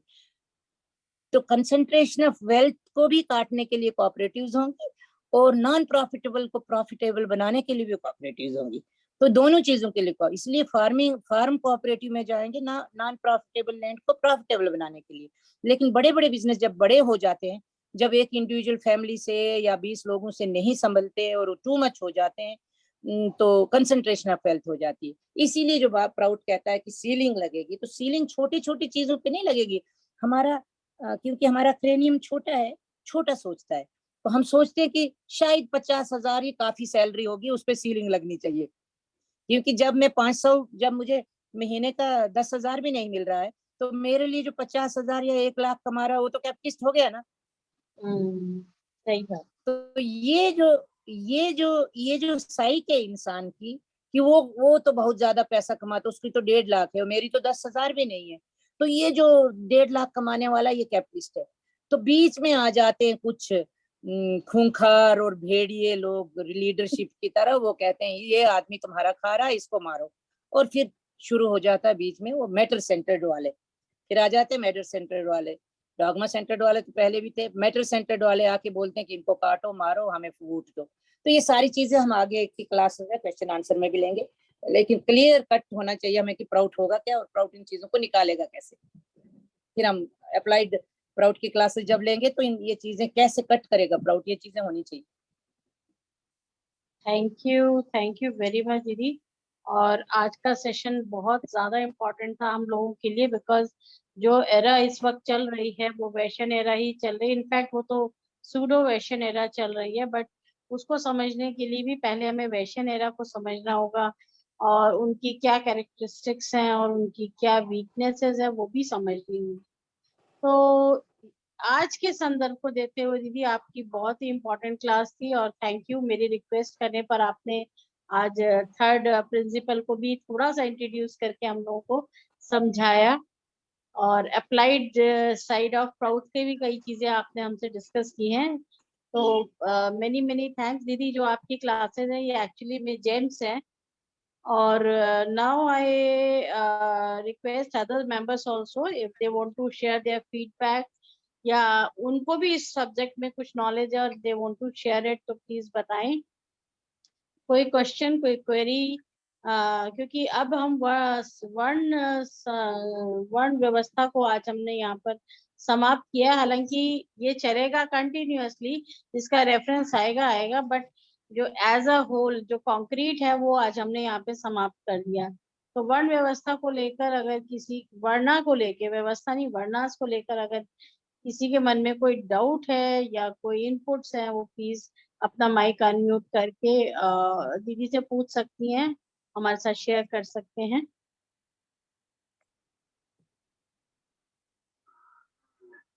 नहीं तो फिर मैंने लास्ट में दीदी 5 मिनट मुझे दीजिएगा, मैं बाबा की कुछ कोट्स आपको सुनाना चाहूंगी, क्योंकि ऐसा ना हो कि हम क्या समझे। जैसे जनरेटिंग कलेक्टिव वेल्थ है, तो जनरेटिंग कलेक्टिव वेल्थ को हम नहीं नकार रहे हैं, हम नहीं कह रहे हैं कि वैश्य की बुराइयां उसमें जनरेटिंग कलेक्टिव वेल्थ में हमारे कोऑपरेटिव आते हैं, सब चीजें। वेल्थ तो क्रिएट करनी ही करनी है, जब तक हम वेल्थ क्रिएट नहीं करेंगे तो बाबा तो लिखते हैं कि कोई भी चीज बुरी, हम जानते हैं, हम स्टार्टिंग से पढ़ रहे हैं कि कोई भी वर्ण बुरा नहीं है। वर्ण ज्यादा जब पावरफुल होता है तो एक्सप्लॉइटेटिव होता है। और वैश्य वर्ग की क्या बात है कि वैश्य वर्ग पहले से ही थोड़ा पैसे का पुजारी है, इसलिए उसमें एक्सप्लॉइटेशन ज्यादा होती है। विप्राज की रिलीजियस एक्सप्लॉइटेशन है, क्षत्रियाज की तो एक्सप्लॉइटेशन ज्यादा नहीं है, क्योंकि वो उनका कॉन्शियस डेवलप हुआ था उस टाइम पे। और जू ही वो सूडो में जाते तो उनको विप्रा पकड़ लेते। सच्ची बात तो ये है, वो उनको सूडो में जाने से पहले ही एरस विप्राज के हाथ में चला गया था। सो हमारे पास इतने क्षत्रिय एज की एक्सप्लॉइटेशन की कहानियां ज्यादा नहीं है, वो विप्रा एज में विप्राज के हाथ में आ जाते हैं क्षत्रिय जल्दी। तो चर्च और स्टेट या मंदिर के पुजारी और गांव का जो क्या कहते हैं, क्या ठाकुर होते हैं या गांव के गौड़ा होते हैं जो यहाँ पे बोलते हैं, तो वो इकट्ठे हो जाते हैं, तो नेचुरली उनको उतना ज्यादा एक्सप्लॉइटेशन का। लेकिन वैश्य जो है वो पहले से ही, क्योंकि वो दोनों की चीज को देख के वो बहुत ज्यादा क्लैश से निकली हुई वर्ण है ये। ये वर्ण है जो मेरे पास तो ना मेरे पास बाहुबल है, ना मेरे पास ब्रेन है, तो मैं क्या करूं। तो इतना सोचता इतना क्लैश होता है माइंड में कि उसकी जो एक वर्ण निकलता है वो तीनों को ही अपने हाथ में लेकर बोलता मैं ऐसी चीज करूंगा जिससे मैं तीनों को ही चलाऊंगा। तो राजा लोगों को भी वैश्य चलाते थे। राजा लोगों को भी जब पैसा नहीं होता था तो धन कौन देता था? नगर सेठ। नगर सेठ किस पे देता था धन? सूद पे। तो चाणक्य ने तो यहाँ तक लिखा है कि अगर नगर सेठ बहुत ज्यादा ये हो जाता है, अमीर हो जाता है, तो राजा को नगर सेठ पे नजर रखनी चाहिए। ज्यादा अमीर होता है तो उस पर ज्यादा टैक्सेस लगाओ, वेलफेयर के लिए ज्यादा पैसा लो। और अगर और भी बहुत ज्यादा अनलिमिटेड ज्यादा वो हो जाता और हमारे कंट्रोल में नहीं आता तो वो समय तो दूसरा था ना, तो वो कहता उसको पॉइजन दो। चाणक्य नीति में कि नगर सेठ बहुत ज्यादा जब अमीर हो जाए, बहुत ज्यादा पैसे वाला हो जाए, तो समझ लेना चाहिए कि बहुत ज्यादा एक्सप्लॉइटेशन कहीं ना कहीं कर रहा है तीनों वर्णों की, तो उससे टैक्सेस लो। लेकिन आजकल डेमोक्रेसी में क्या हो रहा है, वेस्टर्न एज में क्या हो रहा है, आजकल तो कॉर्पोरेट वर्ल्ड का टैक्स कम करो। वेस्टर्न एज में तो टैक्सेस कम करने की बात होती है। क्यों? बोला तो कुछ भी जाता है, लेकिन सिंपली इनडायरेक्टली उन्हीं के हाथ में हमारे गवर्निंग पॉलिटिशियंस दीदी एक क्वेश्चन है पैसे मेरा, जितना भी पैसा मिलता है। मेरा एक क्वेश्चन है दीदी कि देखिए जो पहले था कॉन्शियस उनका उतना डेवलप नहीं था, बहुत ही क्रूड वो लोग थे। क्रूड क्या, बाद में क्रूएल भी हुए, अपॉर्चुनिस्ट भी कह सकते हैं कि जहां जहां सिचुएशन खराब हुई उसका उन्होंने बेनिफिट उठाया। क्रूएल नहीं बोलते लेकिन अपॉर्चुनिस्ट। सॉरी जी दीदी, बोलिए दीदी। अच्छा, लेकिन देखिए आज के समय में जब हम एजुकेशन की बात करते हैं तो जो ये कैपिटलिस्ट या जो वेस्टर्न एरा के जो लोग हैं दे आर हाईली क्वालिफाइड और बहुत अच्छी अच्छी उन्होंने डिग्रीज ली हुई है, फॉरेन जाके स्टडी भी की है, और जैसे आपने कहा डोनेशंस भी देते हैं और आज भी डोनेशन देते हैं। उनके थ्रू बहुत सारे आश्रम भी चल रहे हैं। तो कई क्या ऐसा हुआ क्यों नहीं कि उनकी कॉन्शियस डेवलप क्यों नहीं हो पाई? इतनी सारी एक्सरसाइज इन्वॉल्व हुई है क्योंकि उनको उसी बनाने में। इसीलिए दीदी, इसीलिए बाबा ने उनके 2 कलर लिखे हैं। मैंने पहले ही कहा 2 कलर्स से चलते हो, एक तो म्यूटेटिव, एक तो क्योंकि वो मैटर की पूजा करते हैं, क्योंकि वो सीधा पैसे की पूजा करते हैं ना, पैसा उनके लिए बहुत ज्यादा है। तो उनका माइंड फियर से तो चलता है, फियर के चलते वो मंदिर बनाते हैं, डोनेशन देते हैं, कोई ऑर्गेनाइजेशन ऑर्फनेजेस चलाते हैं फियर के चलते, क्योंकि वो उनको लगता है कि फिर क्योंकि फियर कम्प्लेक्स इंड्यूस किया गया है ना विप्रन एज का या जो भी है, तो वो जितना भी पूजा पाठ लिखते हैं कि वो पूजा पाठ भी हर किसी डीटी के आगे झुकते हैं जो भी उनको प्रॉफिट देगा, करेक्ट। हर किसी डीटी के अंदर आगे। तो जब वो पूजा करते हैं, क्योंकि वो मैटर की पूजा करते हैं, इसलिए उनका एक तो काम करते हैं मैटर नहीं, पैसे को पाने के लिए। मैटर तो सभी करते हैं, क्षत्रिय विप्र सब मैटर को ये करते हैं। मैटर को कोई उसका स्लेव बन रहा है, कोई उसका बॉस बन रहा है, लेकिन ये मैटर को पैसे को सबसे ऊपर देखते हैं। तो ये मटेरियल थिंग्स को लेना भी पैसे से लेना चाहते हैं। तो ये मैटर की पूजा करने से इनका माइंड जो है स्टैटिक बन गया है। स्टैटिक मीन तामसिक हो गया है। तो ब्लैक और काम तो करते हैं, लेकिन काम किस चीज के लिए कर रहे हैं? उस पैसे को इकट्ठा सोचते हैं। ये नहीं सोच रहे कि मैं एक किताब लिखूंगा, तो किताब तो साइकिक चीज है ना। मैं किसी एक सब्जेक्ट पे एक रिसर्च करूंगा, वो भी तो साइकिक। ये पढ़ेंगे भी तो प्रॉफिट के लिए। अगर पढ़ने भी जाते हैं ना बाहर हार्वर्ड में, यहाँ वहां मैनेजमेंट करने, तो इसलिए कि आके बिजनेस कैसे चलाना है, इसलिए नहीं कि मैं कुछ ऐसा करूंगा सोशल रेवोल्यूशन की सारी। सबका नहीं मैं बोल रही हूँ, क्योंकि हम वो भी बोल दिए हैं कि वैश्यन बिजनेसेस में तो विप्राज भी आ जाते हैं। आजकल तो विप्राज और क्षत्रिय सब बिजनेस में है, उनका अपना ही सिस्टम है चलाने का। जैसे हम आईटी सेक्टर देखते हैं। आईटी सेक्टर चाहे कैपिटलिस्टिक हो भी, तो लेकिन शुरू किसी कैपिटलिस्ट ने नहीं किया है, किसी विप्र ने शुरू किया है। तो जितने फायदे आईटी सेक्टर में वो बहुत से हमारी जनरेशन्स को देते हैं, तो उतने पुराने बिजनेसेस में नहीं मिलते हर किसी को। ये नए लोग हैं, नए विप्रा लोग हैं जो बिजनेस में आए हुए हैं, फिर वो वैश्यन एज की अपॉर्चुनिटी से अमीर बन रहे हैं, क्योंकि एक सिस्टम है पैसा इकट्ठा करने का। लेकिन वो फिर भी पैसे के दीवाने नहीं होंगे। आप नोट कीजिएगा, ये जो आईटी सेक्टर में आए हुए हैं बड़े बड़े जायंट्स, वो पैसे के पीछे ज्यादा नहीं होंगे, वो नेम फेम के पीछे ज्यादा होते हैं। नेम मिले, फेम मिले, कंपनी इतनी ज्यादा हो जाए, मल्टीनेशनल हो जाए, मल्टीनेशनल हो जाए, हर जगह उनका नाम हो। जाके यूके इतने लोगों को हमने एम्प्लॉयमेंट दिया, इसमें वो ज्यादा सेटिस्फाइड फील करते हैं बनिस्बत की। और फिर इनके भी होते हैं डोनेशन के। आप देखेंगे कि ये जो इनके भी जो ट्रस्ट होते हैं डोनेशन वाले, तो वो किसको पैसा दे रहे? मंदिरों को, इनसे ज्यादा स्कूल्स को दे रहे। स्कूल्स में, हाँ, तो डिफरेंस है स्कूल्स और मेडिकल फील्ड में। इंटरेस्ट है। बिल गेट्स इसका बहुत बड़ा एग्जांपल है। बिल गेट है, हमारे मूर्ति हैं, अजीम प्रेम जी हैं, ये जितने भी इनके जो ट्रस्ट है, ये स्कूल खुलवाते हैं, कंप्यूटर देते हैं, मंदिर नहीं बनवाते, क्योंकि इनको पाप पुण्य का डर नहीं है। इनको लगता है कि हमने सोसाइटी से लिया, थोड़ा सा सोसाइटी को वापस कर देते। तो क्योंकि आईटी ये विप्र वैश्य है, तो ये विप्र तरह की ही सपोर्ट करेंगे, इसीलिए वो बहुत ज्यादा क्रूड और ब्लैक कलर के नहीं होते इनके ब्रेन कलर। दीदी मेरा नमस्कार दीदी। जी दीदी सुनाइए। मेरा एक क्वेश्चन है जी दीदी, कि विप्राज जो है वो ईश्वर के नाम पर लोगों को डराते हैं या जो भी करते हैं। क्षत्रिय है वो हमेशा लड़ने को तैयार रहता है, किसी के प्रति हमेशा गर्म रहेगा। और शूद्र जो है, शूद्र तबका जो है, वो अपना फ्रस्ट्रेशन निकालने को हमेशा तैयार रहता है। लेकिन मैंने देखा है कि जो रियल में वैश्य हैं वो बहुत सॉफ्ट स्पोकन होते हैं, पोलाइट रहेंगे, कभी आगे से आपसे झगड़ा नहीं करना चाहते। इसका क्या कारण है? हाँ जी दीदी, उसके दो कारण है। हमने पहले ही कहा कि वैश्य जो है वो विप्र और क्षत्रिय के मिक्सचर से बाहर निकला, वो दोनों चीजों को जानता है। आपको वो पोलाइट तभी दिखेंगे जब आप उनके पास कोई चीज खरीदने गए जा रही हैं। वैसे तो हमने पहले ही कह दिया है कि वैश्य और ये वर्ण ये जातिगत नहीं है, जाति में हम नहीं सोच सकते।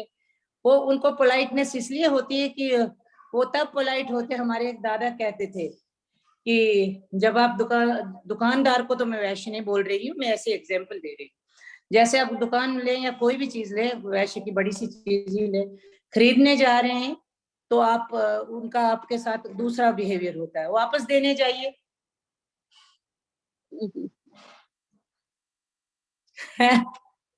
वापस देने जाइए और फिर देखिए उनका मूड। और जी। अगर आप 1.5 लाख की, 2 लाख की या 5 लाख की ज्वेलरी खरीदने जा रहे हैं तो आपके पीछे कैसे चलेंगे, और वही ज्वेलरी अगर आप वापस करने जा रही हैं तो फिर देखिएगा फिर आपको कितने कानून और कितने लोगों के पास कितना आप करवाएंगे। तो ये जो पोलाइटनेस है तो उनका एक उनका क्या गहना है, गहना टू सर्वाइव। क्योंकि हमने पहले स्टार्टिंग में बाबा लिखे हैं कि वो क्रिएट कैसे होते हैं। वो क्रिएट ही इसलिए हुए हैं कि उन्होंने देखा कि क्षत्रिय का बल भी मेरे पास नहीं है, विप्र का इंटेलेक्ट भी नहीं है, तो मुझे एक तीसरी चीज खोजनी होगी जिससे मैं इन दोनों से भी श्रेष्ठ बन जाऊं। तो होते होते होते उन पैसा निकल गया बीच में। तो पैसा जब बनाते हैं तो नेचुरली बनाते बार तो पोलाइटनेस से नहीं होगी तो पैसा कैसे बनेगा। पोलाइट बहुत होते हैं, विप्र लोग भी बहुत पोलाइट होते हैं दीदी, जब तक आप उनको माने।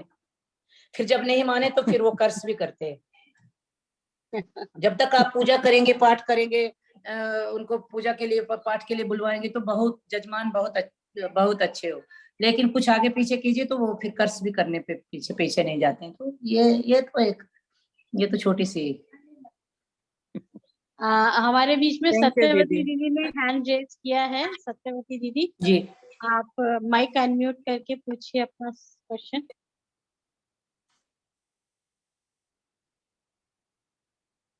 सत्यवती दीदी ने भी हैंड रेज किया है। दीदी आप अपना माइक अनम्यूट कर लीजिए।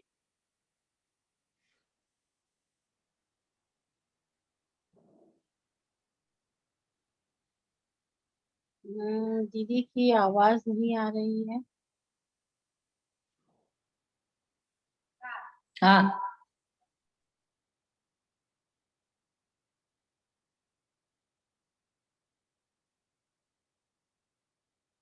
सत्यवती दीदी आप सुन पा रही हैं हमें? नमस्कार दीदी सभी को। नमस्कार। मैं सुन पा रही हूँ आपको। मेरा एक्चुअली मेरा कोई क्वेश्चन है नहीं, मेरा पता नहीं कैसे ऑन हो गया था माइक। अच्छा अच्छा अच्छा अच्छा अच्छा। और वैसे भी तो मैंने आज भी लेट शुरू की मैंने क्लास। नेक्स्ट टाइम जब हम्म, भी होगा क्वेश्चन करता हूँ शायद। ठीक है ठीक है ठीक। Thank you so much. और कोई है हमारे मेंबर्स में से जो कुछ पूछना चाहते हैं तो पूछे, नहीं तो मैं वापस मंजुला दीदी के पास आती हूँ। तो मेरे ख्याल से दीदी किसी का कोई क्वेश्चन नहीं है। और मंजुला दीदी क्या क्लास वाइंड अप करें तो? दीदी आप म्यूट हैं। जी दीदी, अगर सब कुछ हो गया है तो फिर वाइंड अप करते हैं। ठीक है। और जो आप कह रही थी कि आपको कुछ एक पढ़ के सुनाना है वो हो गया है? नहीं दीदी, वो मैंने पढ़ के नहीं सुनाया ना अभी तक, तो मैं सोची अब समय हो गया तो वो तो बाबा की उनकी वेस्टर्न अगर एज वो का 5 से 10 मिनट कुछ का टाइम कुछ लेता चीजें तो दीदी बाबा हम बता कर रहे सकते। थे। दीदी अगर वो 10 मिनट तक का टाइम देता है जैसे तो अब हम वो मैंने लिया नहीं, जैसे बाबा लिखते हैं कि the path of Vipras is crooked and so is the path of Vaishyas. The difference between them is that since the Vaishya's crooked intellect has no trace of spiritual consciousness, it often proves to be suicidal. is often Consciousness न होने से proved to be suicidal.